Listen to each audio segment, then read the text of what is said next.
Casio é uma gigante do mundo dos eletrônicos, né? Ela foi fundada em 46 por Tadao Casio, mas ela começou com anéis piteiras, você podia fumar enquanto fazia outras atividades. Depois ela foi evoluindo, né? Ela chegou no mundo das calculadoras, bem famosas aí, relógios e até impressoras. E ela tentou lançar um videogame, mas ela meio que perdeu aí o tempo na história. Então, esse vai ser a nossa história de hoje. Fabião, solta a vinheta aí.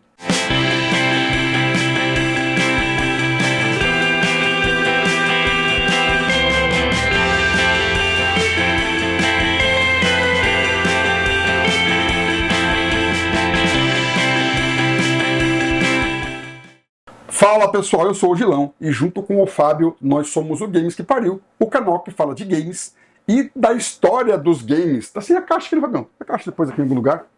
Isso vai ficar bom aqui. A caixa aqui, ó. Aparece aí? Parece um pedacinho, tá bom. Só para formar o cenário aqui. Então a nossa história hoje é essa belezinha aqui, que é o Casio PV1000, que é um console muito interessante, né, lançado pela Casio, falamos aqui na abertura, né? A Casio começou fazendo anéis, né, piteira para cigarro, para você poder fumar enquanto você faz qualquer coisa, inclusive jogar videogame, né? Depois eles evoluíram no mundo dos eletrônicos, com alguns minigames, relógios, calculadoras, que fizeram muito sucesso, né? As calculadoras Casio aí. E depois, até com os relógios, os famosos G-Shock aí, né, que eram da Casio, que era o sonho da molecada dos anos 80 e 90, né? Eu via lá os G-Shock, tinha, como é que chama? A bússola. Tinha bússola, hora, cronômetro, fazia café, acendia fogueira e até maconha da molecada na época. Maioria você nem ia usar, mas queria. Mas queria. E teoricamente era prova d'água, mas ninguém tinha coragem de tentar mergulhar ele para não perder o relógio, que custava caro pra caramba. Então a Casio, no mercado aí dos eletrônicos, né, resolveu entrar no mercado dos games. E em 83 ela lançou no mercado japonês essa belezinha aqui, que é o Casio PV1000. Ele tem processador o Z80, né, que era muito famoso na época, usado por quase todos os consoles, né? E foram lançados 13 jogos para ele. É um console bem interessante. Ele acompanhava aí até o poder dos consoles na época, né? Mas foi lançado aí na mesma época que foi lançado o Famicom e foi lançado o Sega Mark, né, que já foi assunto aqui no Games que Pariu, inclusive. Então, ele foi um console muito legal, mas lançado aí numa época meio errada. É um console muito bonito, né? Ele tinha 256 pixels por 190, que era resolução baixa para a época, né, Fabião? É, e bem ele baixo. custava 14.800 ienes, se eu não me engano, né? Mas para a época a resolução não era tão baixa, né? Não, era padrão quase. Você vê que os jogos eram padrão. Então, aí ele foi lançado. Quanto custava cada jogo, Fabião? Não lembro de cabeça. O jogo por volta de 2.800 ienes. Era mais ou menos, pessoal, o preço dos jogos dos consoles da época, tá? Se vocês acompanharem nossos vídeos aí, vocês vão ver que esses preços aí sempre estão entre 14.000 ienes, 9.000 ienes, depois que relança cai para 9.000. Então, ele tinha um preço competitivo e tinha um console bem interessante. O que acabou pegando foi que eles lançou na hora aí, que chegou a Sega e a Nintendo. Então, mesmo fazendo o relógio, a Casio perdeu a hora. Exatamente, a Casio, ela perdeu a hora aí, né? Perdeu o time dos videogames. Então, ela lançou esse console em 83, no final do ano, só no mercado japonês. A princípio, ele chamou muita atenção, mas depois de lançado, o pessoal gostou do videogame até e tal. Tem um design que eu acho muito bonito. Vou mostrar alguns detalhes que ele tem interessante para vocês depois. Só que daí, tinha concorrente, ela simplesmente a Sega e a Nintendo. Foram lançados 13 jogos para eles, pra vocês terem uma ideia. 11 deles eram conversões dos arcades. E quem que mandava nos arcades na época? Sega e Nintendo. A Sega nos arcades mais, né? Então, ele acabou tendo poucos títulos, né, diferentes, porque esses títulos que lançaram nele, apesar de ser muito legais, como o Super Cobra, que saiu por um monte de consoles. Que é Konami, né? É Konami, né? Mas ele tinha nos outros consoles também. Então acabou que ele não teve tantos jogos exclusivos. Mas falamos aí que eles perderam o time aí, mas vamos falar da parte boa. O PV1000, ele usa um cartucho no formato aí que lembra muito, né? Um formato de MSX, né, Fabiano? Parece muito MSX isso aqui. É, MSX. E até um pouco do Famicom, né? A parte, né, de trás, que tem em japonês. Bem legal o cartucho, né? E o controle dele, o design, eu acho muito interessante o design dele. O controle, depois para pegar um mais focado aí, ele é muito legal. O engraçado, o legal dele é que o controle, se você pegar ele pessoalmente aqui na câmera, você não vai perceber. Ele é bem justo aqui a alavanca. É bem preciso. E tem um detalhe legal, ele tem um botão de ação aqui em cima e outro botão de ação aqui mais largo. Porém, ele tem uma função muito interessante, que é o seguinte. Então, um botão aqui no caso aqui do jogo, eu tô do lado aqui, ó, o de baixo, ó, ele atira e o de cima solta a bomba, certo? Se eu quiser inverter a função, vamos ver se ele tem pause. Olha, tem pause. Não, ele deu reset, na verdade. Ele deu reset. Vamos lá. Então aqui eu tô atirando bomba. Se eu quero ser mais rápido, esse botão de trás, ele inverte a função dos botões. Aí aqui em cima passa a ser tiro e o outro passa a ser bomba. Então, o botão que você tem mais facilidade aí, tem mais velocidade, você escolhe qual você quer.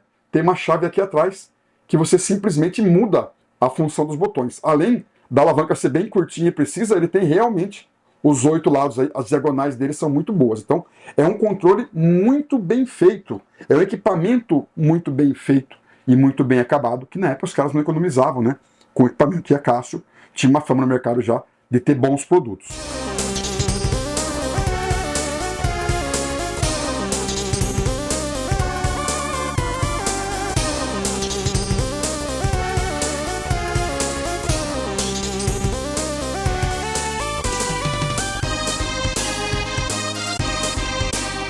Aqui agora rodando outro joguinho dele, né, que é o Space Panic, como eu citei, foram lançados 13 jogos para ele, muitos, na maioria 11 deles, são adaptações do arcade, como Amidar, como Super Cobra, como esse Space Panic, e alguns outros aí, né, Fabião? Tem Dig Dug. Dig Dug, então, que saiu para outros consoles também, né? É, o Super Cobra, você falou. Então, apesar de serem jogos bem competentes, bem legais, assim, concorriam direto com o Famicom e com o SG-1000, mas ele tinha poucos jogos, né? E para ajudar, logo depois que foi lançado esse console, ele não vendeu muito, aí a Casio foi lá e lançou o PV2000, que é um MSX, que também na época a MSX tinha várias fabricantes, né, faziam MSX, que era uma plataforma aberta, né? Então a Casio lançou o PV2000, que ajudou aí a enterrar esse Casio PV1000. Os né? dois foram pro buraco, né?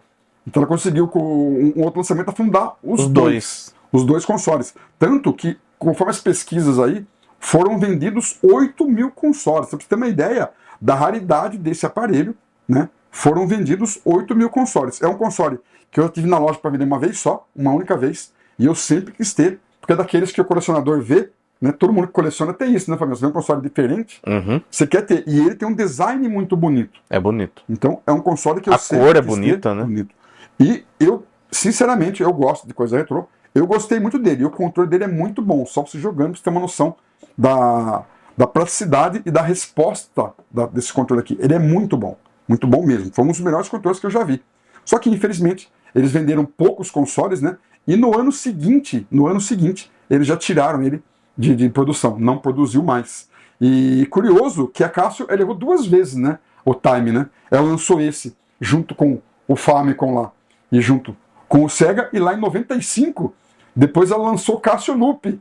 Fizemos um vídeo, inclusive, que ele imprimiu uma etiqueta. A ideia até que era legal. Eles tentaram pegar, na época, o público feminino. Foi vídeo aqui já, no GQP, dá uma procuradinha aí. Link na descrição. Link na descrição. E aí, só que aí, ó, esse lançaram com o Nintendinho e com o Sega. Em 95 lançaram com o Play 1, Saturno, 64. Aí não tinha com mais 10 consoles. Então, a Casio é boa de relógio, mas ela perde o time das coisas, viu? É impressionante.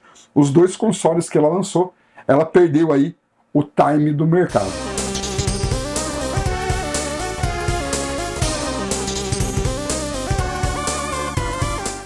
Eu tô fazendo um buraquinho, mas os caras não querem cair na cova. Não são tontos. Não. Tá vendo? A IA de 1983 é melhor que a de hoje. Já me pegou. Vamos lá de novo.